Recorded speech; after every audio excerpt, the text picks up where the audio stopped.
Enforcement Directorate EDꯅ ꯂꯝꯖꯤꯡꯕꯒꯤ ꯂꯟ-ꯊꯨꯝ ꯐꯥꯒꯠ ꯂꯩꯕ ꯌꯣꯟꯕꯒꯤ ꯑꯊꯤꯡꯕ ꯊꯝꯈ꯭ꯔꯕ ꯃꯇꯨꯡꯗ ꯀꯅꯥꯒꯨꯝꯕ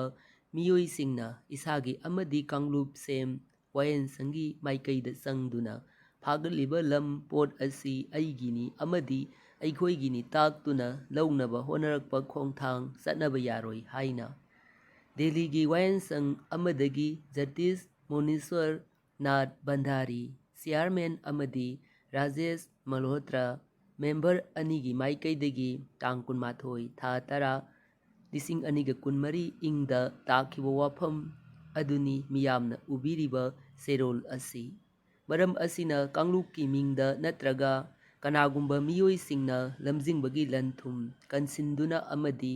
ꯂꯣꯟꯅ ꯌꯥꯊꯣꯛꯅꯔꯒ ꯋꯥꯌꯦꯜꯁꯪꯗ ꯆꯪꯗꯨꯅ ꯑꯔꯦꯝꯕꯗ ꯃꯇꯝ, ꯄꯩꯁꯥ ꯃꯥꯡꯍꯟ ꯂꯝꯖꯤꯡꯕꯗ ꯄꯩꯁꯥ ꯊꯝꯂꯨꯕ ꯐꯪꯗ꯭ꯔꯤꯕ ꯃꯤꯑꯣꯏꯁꯤꯡꯕꯨ ꯑꯋꯥꯕ ꯄꯤꯕꯒꯤ ꯊꯕꯛ ꯃꯈꯥ ꯇꯥꯅ ꯇꯧꯕꯤꯗꯅꯕ ꯃꯔꯤ ꯂꯩꯅꯕꯁꯤꯡꯒꯤ ꯃꯐꯝꯗ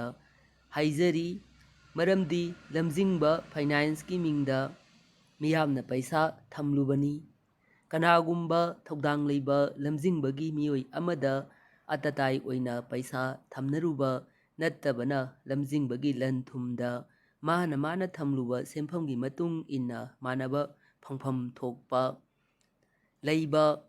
ꯂꯝꯖꯤꯡꯕꯒꯤ ꯋꯥꯐꯝ ꯅꯥꯈꯩ ꯁꯦꯡꯅ ꯂꯣꯏꯁꯤꯟꯕꯗ ꯂꯝꯖꯤꯡꯕꯗ ꯄꯩꯁꯥ ꯊꯝꯂꯨꯕ ꯄꯨꯝꯅꯃꯛꯀꯤ ꯌꯥꯅꯕ ꯌꯥꯎꯗꯅ ꯀꯔꯤꯒꯨꯝꯕ ꯃꯥꯏꯀꯩ ꯑꯃꯗꯒꯤ ꯁꯨꯡꯑꯣꯏ ꯑꯣꯏꯊꯣꯛꯐꯝ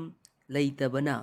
ꯇꯣꯈꯥꯏ-ꯇꯣꯈꯥꯏꯅ ꯄꯩꯁꯥ ꯐꯪꯅꯕ ꯍꯣꯠꯅꯕꯗ ꯀꯅꯥꯒꯨꯝꯕ ꯃꯤꯑꯣꯏ ꯈꯔꯗ ꯈꯨꯗꯣꯡꯆꯥꯕ ꯄꯤꯕꯒꯨꯝ ꯊꯣꯛꯇꯨꯅ ꯃꯤꯌꯥꯝꯅ ꯑꯄꯪ ꯇꯥꯔꯒ ꯂꯩꯔꯤꯕ ꯀꯣꯛꯅꯅꯕ ꯂꯝꯖꯤꯡꯕꯗ ꯄꯩꯁꯥ ꯊꯝꯕꯤꯔꯨꯕ ꯃꯤꯑꯣꯏꯁꯤꯡꯒꯤ ꯂꯨꯞ ꯑꯃꯗꯤ ꯂꯅꯥꯏ ꯃꯤꯑꯣꯏꯁꯤꯡꯅ ꯐꯣꯟ ꯅꯝꯕꯔ 8474865506ꯇ ꯄꯥꯎ ꯐꯥꯎꯕꯤꯔꯛꯇꯨꯅ ꯑꯩꯈꯣꯏ ꯑꯃꯠꯇ ꯑꯣꯏ ꯏꯗꯤꯗ ꯃꯤꯌꯥꯝꯒꯤ ꯂꯟ-ꯊꯨꯝ ꯃꯤꯌꯥꯝꯗ ꯁꯤꯟꯅꯕꯤꯌꯨ ꯍꯥꯏꯖꯗꯨꯅ ꯂꯝꯖꯤꯡꯕꯒ ꯃꯔꯤ ꯂꯩꯅꯅ ꯌꯦꯠꯅ ꯋꯥꯅꯔꯤꯕ ꯀꯣꯛꯍꯟꯃꯤꯟꯅꯔꯁꯦ ꯍꯥꯏꯅ ꯌꯥꯀꯥꯏꯕꯒꯤ ꯃꯥꯏꯀꯩꯗꯒꯤ ꯂꯝꯖꯤꯡꯕꯗ ꯄꯩꯁꯥ ꯊꯝꯕꯤꯔꯨꯕ ꯄꯨꯝꯅꯃꯛꯀꯤ ꯃꯐꯝꯗ ꯍꯥꯏꯖꯔꯤ꯫